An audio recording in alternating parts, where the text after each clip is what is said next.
cookbook. Today I want to show you how to make restaurant-style Chinese barbecue pork that has the beautiful glossy glaze, juicy interior, and a rich taste. Let's get started. Making char siu is a two-step process. The day before you want to marinate the pork to give it a rich taste and make the glaze, so you have enough time to let it cool down.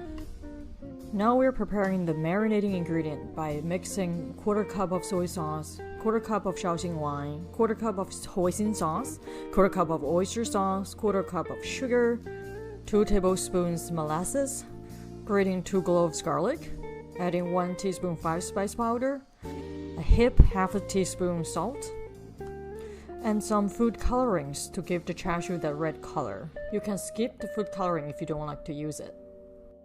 We are using pork tenderloin in this recipe, but you can use pork loin or pork shoulder as well. Add the pork into a gallon Ziploc bag. Add a half a cup of the marinade. Squeeze out as much air as possible. Seal the bag. And then massage the bag a few times so the marinade covers the pork evenly. Now you can marinate the pork in the fridge for overnight or up to 2 days until you are ready to cook it. Here I want to take a moment to introduce maltose.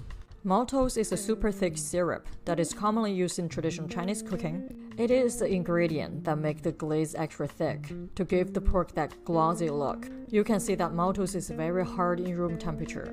I usually microwave it for 20 seconds before using to soften it.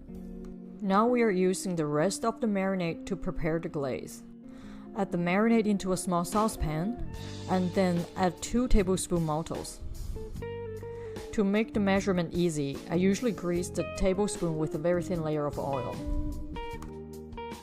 You can see that the maltose will be slide right off the spoon after you grease the spoon. And by the way, you can use honey to replace maltose if you don't have any, but the glaze will be thinner and won't coat the pork as well. Now heat up the marinade over medium heat and stir constantly to dissolve the maltose. Once you bring the pot to a simmer, you have to cook it for about 10 minutes to thicken it. You can see that the sauce is still very thin at this stage and it's very hot. So you need to let it cool down for a little bit and then transport it into a mason jar or a container. Store the glaze in the fridge until you are ready to use it. It will thicken a lot once it's chilled. On the day of cooking, preheat the oven to 450 degrees Fahrenheit or 230 Celsius. Line a large baking tray with foil and add some water to prevent the dripping from burning. Top a grilling rack onto the tray and then transport the pork onto the grilling rack. I usually drizzle some of the marinade onto the pork to keep it moist. Bake for 10 minutes. And then brush the glaze on both sides of the pork and bake for another 5 minutes. And then baste the top of the pork and bake for another 5 minutes. And when it's done, you should check it with a thermometer. The pork should be at least 145 Fahrenheit or 63 Celsius. Bake for another 5 minutes if temperature is too low. And turn on the boiler and broil for 3 minutes. Flip the pork to glaze the other side, and then boil for another 3 minutes. Now we've done baking, the pork should look glossy, lightly charred, and cooked through.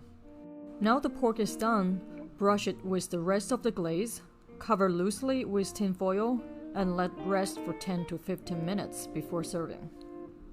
You can rest it for even longer until the glaze sets. Here it is, homemade Chinese barbecue pork.